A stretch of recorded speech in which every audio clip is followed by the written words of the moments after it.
নমস্কার। তোমরা যারা এই সময় হিলিং জার্নির মধ্য দিয়ে যাচ্ছ, তোমাদের জন্য এই অ্যাফার্মেশনগুলো। আমি নিজেকে মেন্টালি, ইমোশনালি এবং ফিজিক্যালি তিনভাবেই হিল করতে পারছি। আমার নিজের প্রতি পূর্ণ আস্থা রয়েছে।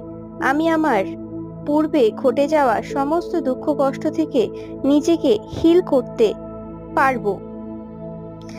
আমি জানি আমার ঈশ্বর এবং মহাবিশ্ব আমাকে প্রতি মুহূর্তে সাহায্য করে চলেছেন।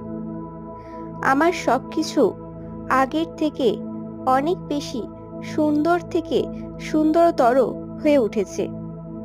আমি নিজেকে অনেক ধন্যবাদ জানাচ্ছি এত কঠিন পরিস্থিতিতেও এত বিশ্বাস নিজের ওপর রাখার জন্য। থ্যাংক ইউ ভিডিওটা দেখার জন্য।